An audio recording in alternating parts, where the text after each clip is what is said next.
दीपक देता है रोशनी फैलाने की प्रेरणा, फलदायी वृक्ष देता है देने की प्रेरणा, मधुबन देता है महकते रहने की प्रेरणा, महान व्यक्ति देते हैं जीवन जीने की प्रेरणा। आओ प्रेरणा से दें हम सभी को प्रेरणा।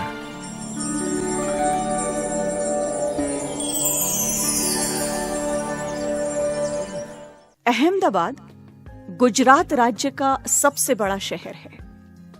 भारतवर्ष में यह नगर 7वें स्थान पर है। साबरमती नदी के किनारे बसा यह शहर गांधी जी की कर्मस्थली है। यहाँ स्थित गांधी आश्रम से भी शहर की पहचान विश्व भर में बनी है। अहमदाबाद सैटेलाइट प्रांत के ब्रह्मा कुमारी सेवा केंद्र की मुख्य संचालिका है आदरणीय राजयोगिनी कृति दीदी जी। आपका जन्म 1962 में मुंबई में हुआ। बचपन से आप नृत्य कला एवं पढ़ाई में विशेष रुचि रखते थे। आप दृढ़ता, ईमानदारी, अथक अनुशासन और नेतृत्व कला आदि गुणों की धनी है।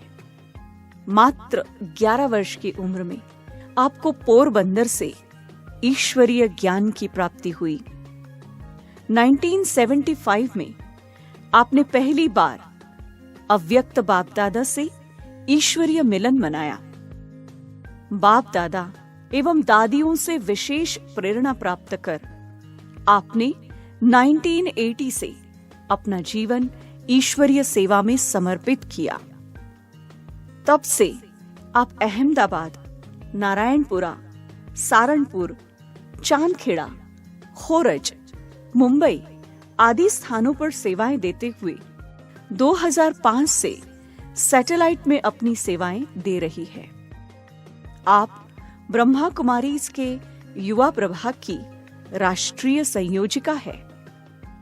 युवा प्रभाग के अंतर्गत आपने देश विदेश में युवा जागृति के अनेकानेक कार्यक्रमों का आयोजन किया। वर्तमान समय दीदी जी के नेतृत्व में हजारों ब्रह्मावत्स ईश्वरीय प्रेम और पालना का अनुभव कर रहे हैं। आपका व्यक्तित्व और कार्य युवाओं के लिए हमेशा प्रेरणा का स्रोत है।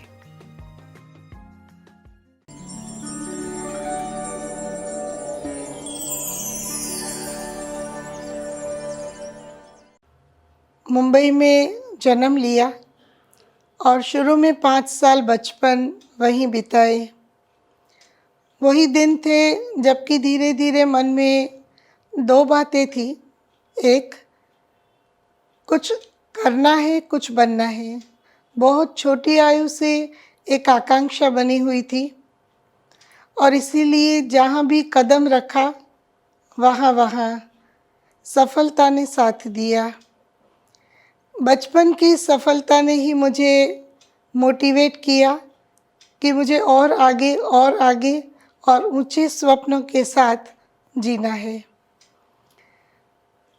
5 साल के बाद मेरा पोरबंदर आना हुआ। मेरे लौकिक पिताजी बिरला का यूनिट सौराष्ट्र केमिकल्स में सेफ्टी मैनेजर के रूप में रिटायर हुए और इसीलिए पोरबंदर आना हुआ, जहाँ स्कूल की पढ़ाई की।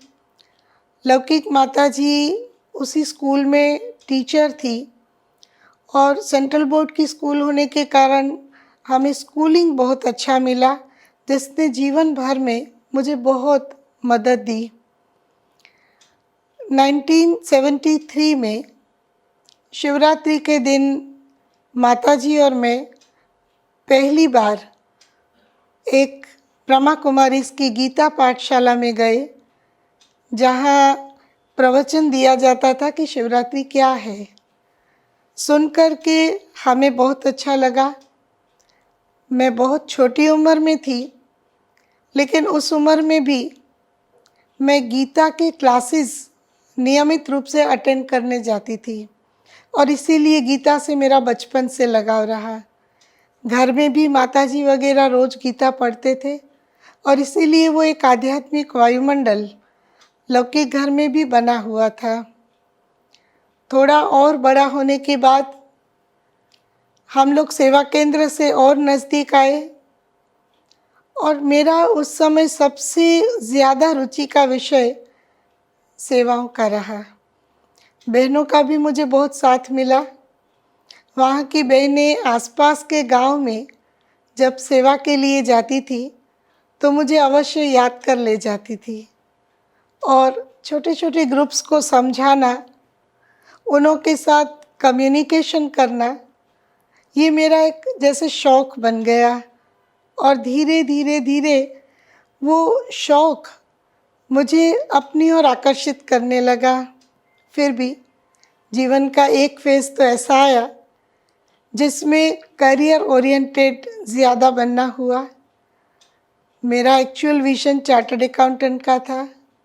सारी तैयारियां भी मेरी 12th के बाद ऑलमोस्ट हो गई थी, लेकिन हम कुछ और सोचते हैं, होवत और की और होता वही है जो ऊपर वाले को मंजूर है। और 12th के एग्ज़ाम के बाद मुझे एक बहुत अच्छा चांस मिला और वो रहा दिल्ली पांडव भवन में ब्रह्मा कुमारी बनने के लिए जिसको तैयार होना है, उन्हों के लिए एक मास की टीचर्स ट्रेनिंग थी। मुझे बहुत कुछ सीखना मिला और एक मास की ट्रेनिंग ने मेरे सारे जीवन के लक्ष्य को बदल दिया। वहाँ से मेरा अहमदाबाद आना हुआ। यहाँ आगे की कॉलेज की पढ़ाई मुझे करनी थी। मैंने कॉलेज ज्वाइन की, बाहर हॉस्टल में रही, लेकिन दिल बार बार सेवाओं में खींचती रही।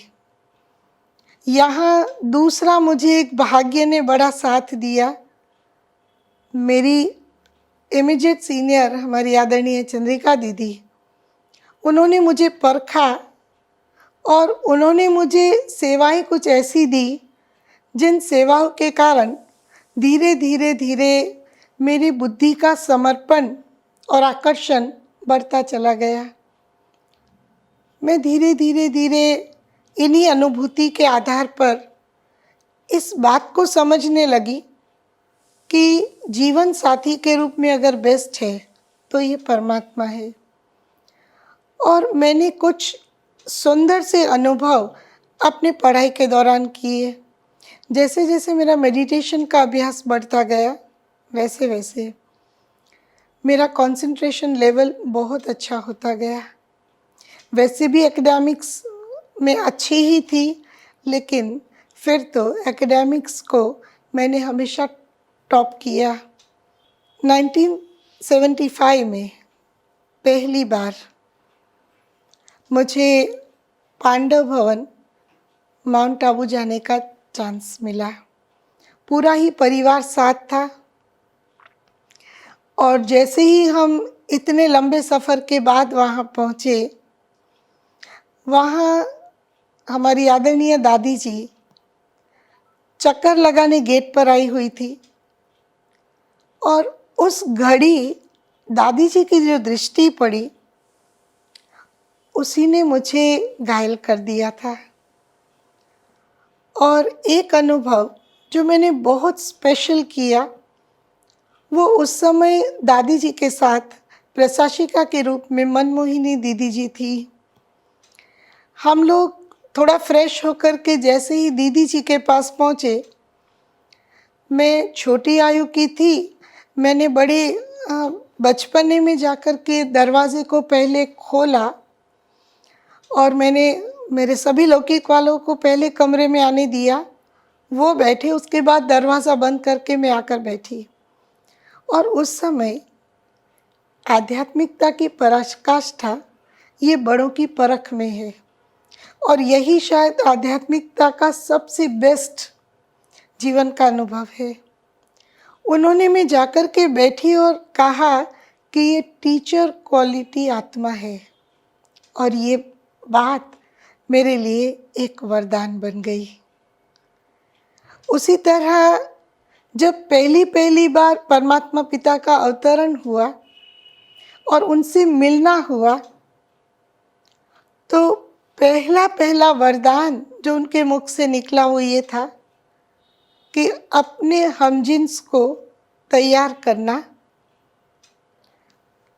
नेतृत्व करके उनको आप समान बनाना।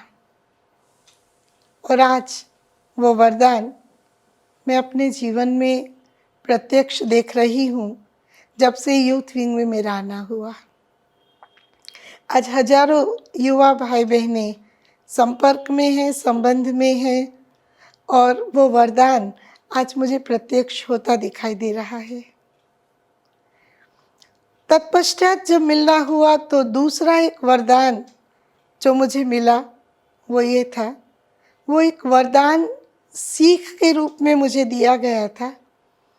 आवश्यकता के समय कोई भी कार्य में मददगार बनना ये पुण्य कमाने की विधि है। उस समय मैं थोड़े समय के लिए मुंबई जा रही थी।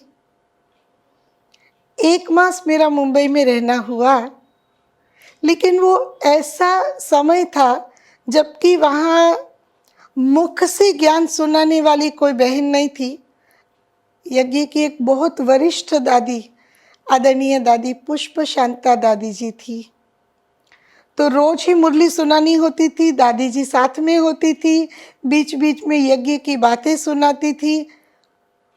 और उस दिन से जैसे ये एक मेरे जीवन का अभिन्न अंग बन गया कि जहाँ जहाँ आवश्यकता होती है वहाँ वहाँ मुझे अपने बड़ों ने याद किया, साथ लिया और मुझे काफ़ी सारे अनुभवों से अनुभवी बनाया। यात्रा धीरे धीरे आगे बढ़ रही थी। यहाँ से अहमदाबाद में ही सारंगपुर सेवा केंद्र पर जाना हुआ। कुछ समय वहाँ रहकर चांदखेड़ा, और उसके बाद क्योंकि उस समय सीनियरिटी में मेरी बारी थी, एक बहुत छोटे गांव में सेवा केंद्र खुल रहा था और मुझे कहा गया कि आपको वहाँ जाना है। बहुत छोटा गांव, 5-7 हजार की बस्ती का गांव। मुझे प्योर गुजराती भाषा, 2 में गुजराती हूँ, लेकिन प्योर गुजराती भाषा नहीं आती थी। मेरी भाषा में आधे से ऊपर इंग्लिश होती थी, बाकी का गुजराती होता था। तो मुझे उनके साथ सेट होना था, उनको मेरे साथ सेट होना था। लेकिन एक बहुत सुंदर अनुभव उस समय परमात्मा के साथ का किया। मैं परमात्मा पिता की याद में बैठी और मैंने केवल एक ही बात कही कि हे पिता परमात्मा, मैंने जीवन तो आपको दी, अब ये जीवन को संभालना, संवारना, इसको आगे बढ़ाना ये आप जानो। मेरे बड़ों ने मुझे छोटे स्थान पर बिठाया है, तो अब मुझे कैसे आगे बढ़ना है ये आप गाइड करो। और तब जैसे बहुत मोटिवेटिंग इंट्यूशन मुझे मिला, और वो इंट्यूशन था कि बच्ची, जब तुमने जीवन परमात्मा को दी है, तुम्हारी विशेषता को तुम भी नहीं पहचानती हो, उतना पिता परमात्मा पहचानता है। तुम निसंकल्प होकर के आगे बढ़ती चलो और आगे आगे देखती चलो। मैं भी निसंकल्प हो गई। वो समय आज के जैसा समय नहीं था। हम लोग भी बहुत तपस्या के साथ सेवा करने के लिए बाहर निकले। आसपास के गांव में हम लोग चल कर जाते थे, कहाँ 3 किलोमीटर, कहाँ 4.5 किलोमीटर चल के जाते थे, चल के आते थे, और आसपास के गांव में परमात्मा संदेश देकर के वहाँ भी छोटे छोटे सेवा स्थान शुरू किए। ऐसे में ही कैसे परमात्मा को हमारी सच्ची दिल टच करती है और वो कब हमें लिफ्ट कर देते हैं हम सोच भी नहीं सकते हैं। एक बार मेरा आबू जाना हुआ। मेरी ड्यूटी वहाँ थोड़ी सी थी। सुबह जब राजयोग शिविर के सत्र होते थे, उसकी तैयारियों की मेरी ड्यूटी थी। 8:30 मैं फ्री हो जाती थी। मुझे फ्री होकर के बैठे हुए हमारी रतन मोहिनी दादी जी ने एक दिन देखा और मुझे बुलाया, कहा तुम फ्री हो तो मैं थोड़ा आपको काम देना चाहती हूँ। एक अभियान हुआ था और वो अभियान का रिपोर्ट तैयार करना था। मैंने मेरे जैसे 2-4 लोगों को इकट्ठा किया और हम लोगों ने मिलकर के वो रिपोर्ट तैयार किया और मुझे सुबह 6 बजे देने का समय दिया गया था। मैं सुबह 5 बजे दादी जी के पास जाकर वो रिपोर्ट देकर के आई। वो एक छोटे से सेवा कार्य ने पूरे ही भाग्य को जैसे बदल दिया। उसी दिन से दादी रतन मोहिनी जी की प्रेरणा से और चंद्रिका दीदी जी के नेतृत्व में यूथ विंग में मुझे कार्य करने की शुरुआत का मौका मिला। चंद्रिका दीदी नेशनल कोऑर्डिनेटर थी और ऑफिस में संभालती थी और ये सिलसिला बहुत लंबे वर्षों तक 1989 से लेकर के ये सिलसिला चला 2017 तक। और इन वर्षों के दौरान देश के कई भागों में मुझे टूर करने का मौका मिला, युवाओं के साथ इंटरैक्ट करने का मौका मिला, कई यूथ फेस्टिवल्स, यूथ कॉन्फ्रेंसेस वगैरह डेलीगेट करने का मौका मिला और इसने मेरे अनुभवों में खूब बढ़ोतरी दी। शुरू में मैं खुद सोचती थी कि कॉलेज के बच्चों को कैसे हैंडल करेंगे, लेकिन सचमुच शायद ये आध्यात्मिकता की मदद थी कि मैंने कभी कोई भी स्टूडेंट के पास से किसी भी प्रकार की अयोग्य चीज़ या कोई कमेंट या किसी तरह की कोई ऐसी नेगेटिव बात अनुभव में लाई ही नहीं या आई ही नहीं। उस दिन से मैंने आज के युवाओं को सही रूप में समझना सीखा। अगर उन्हें दिल का प्यार दिया जाए, अगर उनको समझने का प्रयास किया जाए, अगर युवाओं के मन में जो बातें हैं उसका सही मार्गदर्शन उन्हें दिया जाए, तो हमारी युवा पीढ़ी कमाल कर सकती है। जिस बात को वो लैक कर रही है, ना पेरेंट्स के पास टाइम, ना टीचर्स के पास टाइम। मैंने एक और चीज़ वहाँ ये सीखी, बच्चों को काउंसलिंग के लिए बुलाया, उनकी छोटी छोटी बातों को काउंसिल करके उनको सॉल्यूशंस दिए एंड इट वर्कड वंडर्स। तो युवाओं के साथ का और स्पेशली यूथ विंग में कार्यरत होने के कारण ये मुझे युवाओं को समझने का बहुत सुंदर मौका मिला। बचपन से जब से मैंने आध्यात्मिक जीवन को अपनाया, बड़ों से जो सीखा इससे कुछ सूक्ष्म धारणाएं भी मुझे आज आगे बढ़ने में बहुत सहयोग दे रही है। मिसाल, हमेशा मैंने बड़ों को रिगार्ड देकर के उनकी बात का वज़न समझने का प्रयास किया।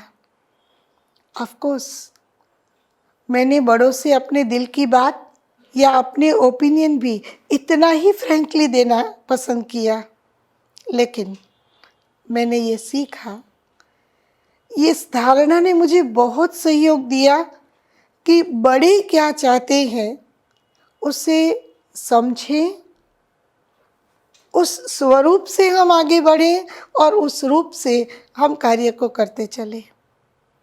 दूसरी एक सूक्ष्म धारणा जिस पर मेरा सतत अभ्यास आज भी चालू है वो ये है, क्योंकि मैं बहुत सारे लोगों के साथ बहुत छोटी आयु से कार्य में आई, तो एक अभ्यास तब भी रहा, आज भी उस अभ्यास पर मैं टिकी हुई हूँ, और वो ये है कि मैं जिसको भी देखूं उसके स्थूल रूप को न देख करके उसे एक आत्मा के रूप में या उसे एक परमात्मा संतान के रूप में या अपने परिवार के एक मेंबर के रूप में देखूं। इससे मुझे सबसे बड़ा फ़ायदा ये मिल रहा है कि न किसी के लिए मेरे मन में ईर्ष्या पनपती है, न किसी के लिए मेरे मन में कोई अभाव टिकता है। कोई बात हो भी जाती है तो लंबा समय वो टिकती नहीं है, अभाव नहीं आता है मेरे पास। और ये सूक्ष्म नेगेटिविटीज़ आध्यात्मिक मार्ग में कहीं न कहीं हमारे लिए बाधा बनती है। इन सब चीज़ों को मैं मिनिमम से मिनिमम समय और मिनिमम एफर्ट्स में क्रॉस करने के लिए सदा पुरुषार्थी रही हूँ। तीसरी एक बात, मैं जिनों के भी साथ कार्य में हूँ, उन आत्माओं को जहाँ तक संभव हो मैं सुखदायी बन करके चलूँ। मुझे थोड़ा कष्ट भी सहन करना पड़े, दैट्स फाइन फॉर मी। लेकिन अगर मेरी थोड़ी तकलीफ से, मेरे थोड़े एडजस्टमेंट से, मेरे थोड़ा कॉम्प्रोमाइज़ करने से अन्य को सुख मिलता है तो मुझे सुखदायी होकर के सदा आगे बढ़ना है। चौथी बात, जब से मैंने आध्यात्मिक जीवन में कदम मिला, मैंने एक बात पक्की की है, कोई भी एक कार्य ये मेरे जीवन का लक्ष्य नहीं है। जिस समय जो भी कार्य करने की आवश्यकता आई, चाहे मुख से परमात्मा ज्ञान सुनाना है, चाहे इन हाथों से परमात्मा घर में, परमात्मा परिवार के बीच कोई स्थूल कार्य करना हो, हर चीज़ मुझे आनी चाहिए और हर चीज़ मुझे करके उसका एग्जाम्पल बनना है। ये एक छोटी सी धारणा ने बहुत सारी बातों में मुझे तैयार किया। अन्य एक बात जो हमेशा ही मेरी धारणा में रही कि परमात्मा ने हमें पढ़ाई है, ईश्वरीय ज्ञान दिया है। हम कितना भी आध्यात्मिक जीवन में आगे बढ़ जाए, लेकिन उसका फाउंडेशन वो आध्यात्मिक मनन, चिंतन और मेडिटेशन है। इसके प्रति की रुचि मेरी कभी भी कम ना हो। कितना भी देरी से सोना हुआ हो, मेरा लक्ष्य रहता है कि मेरी ड्यूटी जो मिली है, दूसरों को सुबह उठ करके ज्ञान वाणी सुनाना, मुरली सुनाना, मैं मेरी लेवल बेस्ट ट्राई करती हूँ, मैं उसे मिस न करूँ। इस धारणा ने मुझे बहुत बल दिया है। और अंत में एक और बात मैं कहना चाहूँगी, तन चाहे कितनी भी परीक्षा ले, लेकिन आध्यात्मिक जीवन में सफल होने के लिए इस धारणा ने मुझे मदद किया कि ये तन परमात्मा का इंस्ट्रूमेंट है। उसे जैसे यूज़ करना है, जब यूज़ करना है, उसमें मुझे कभी भी बाधा रूप नहीं बनना है। और इसीलिए तन की परीक्षाएं तो बहुत आई, अब भी तन में काफ़ी कुछ गड़बड़ रहती है, लेकिन तन की किसी भी तकलीफ ने आज तक मुझे ईश्वरीय कार्य में बाधा रूप बन करके रोका नहीं है। और मैं समझती हूँ यही सच्ची साधना है। जो हम कार्य भी करते चले, बिजी भी रहते चले, हमें मिली हुई ड्यूटीज़ को भी संपन्न करते चले और साथ साथ ईश्वरीय याद, ईश्वरीय साथ और ईश्वरीय प्यार में लवलीन होकर के अपने जीवन को भी उच्च से उच्चतर और उच्चतम अवस्था तक ले जाए।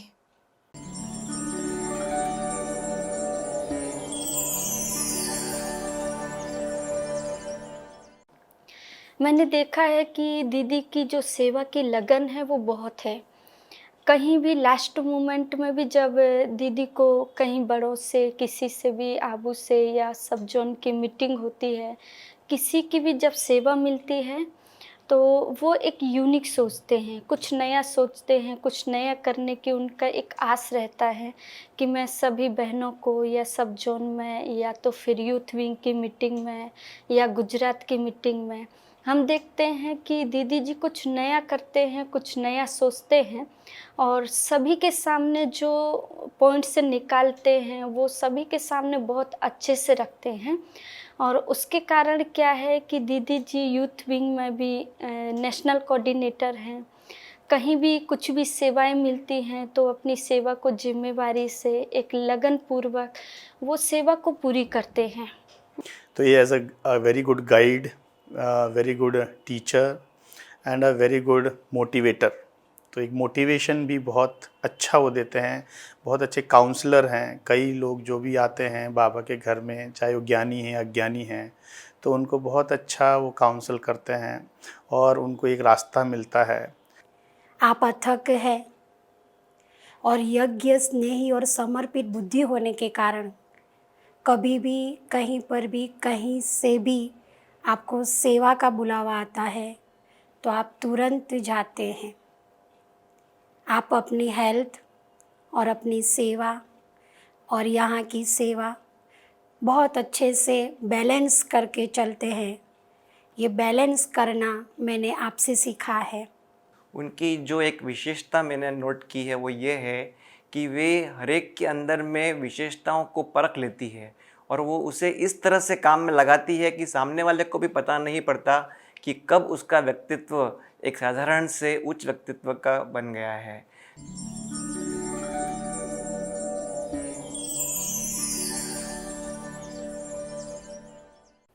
उनकी लाइफ से, उनके स्वभाव से, उनकी कार्यशैली से मैंने बहुत कुछ सीखा है। उनका मिलनसार स्वभाव, सबको साथ में लेके चलना, उनकी जो लीडरशिप क्वालिटी है वो काबिल तारीफ़ है। एकदम सरल निर्मल स्वभाव जो हमेशा बच्चों की तरह वो हर चीज़ को हंसते हंसते ले लेती है। ये मेरे जीवन की हमेशा प्रेरणा रहेगी और रही है। उनके प्रसन्न चेहरे को देखते ही हमको एक सुकून सा महसूस होता है, जिसको हम रूहानियत भी बोल सकते हैं। अच्छा, कई बार क्या होता है ना कि किसी एक पर्सनैलिटी में एक ही चीज़, एक ही क्वालिटी आपको देखने मिलेगी। यहाँ पर अगर मैं डिस्क्राइब करना चाहूँ तो ये बोलूँगा कि जैसे एक बहन एक भाई की केयर करती है, पालना करती है, एक माता अपने बच्चे की पालना करती है, वही पालना दीदी हम सारे सेंटर के लोगों को देती है। दूसरा ये होता है एक टीचर जो हमको मोटिवेट करती है, कैसे चलना है, कैसे जीना है, कैसे रहना है। तो वो एक मोटिवेशन टीचर जैसा उनसे प्राप्त होता है।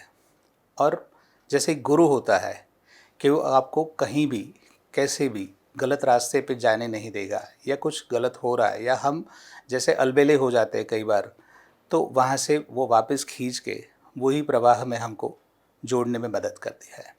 तो शायद एक सेंटेंस में अगर मैं कहना चाहूँ तो कृति दीदी इज़ अ कंप्लीट इंस्टीट्यूट, कि जहाँ पर हर एक बच्चा सब कुछ पा सकता है।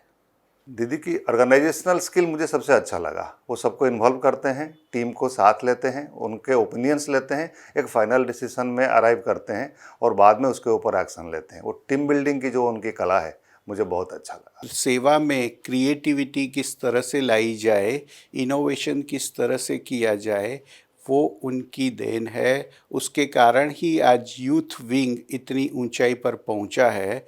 अभी भी यूथ विंग की नई नई सेवाएं और उनको आगे बढ़ाने के लिए उनके अंदर जो उमंग उत्साह है वही सबके यूथ विंग के मेंबर्सों को प्रेरणा देता है।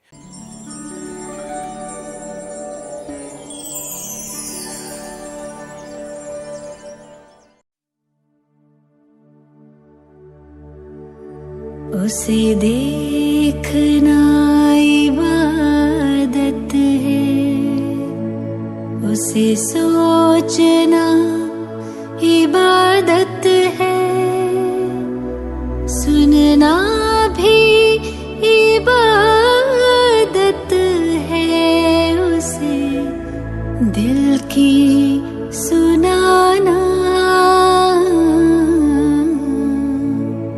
उसे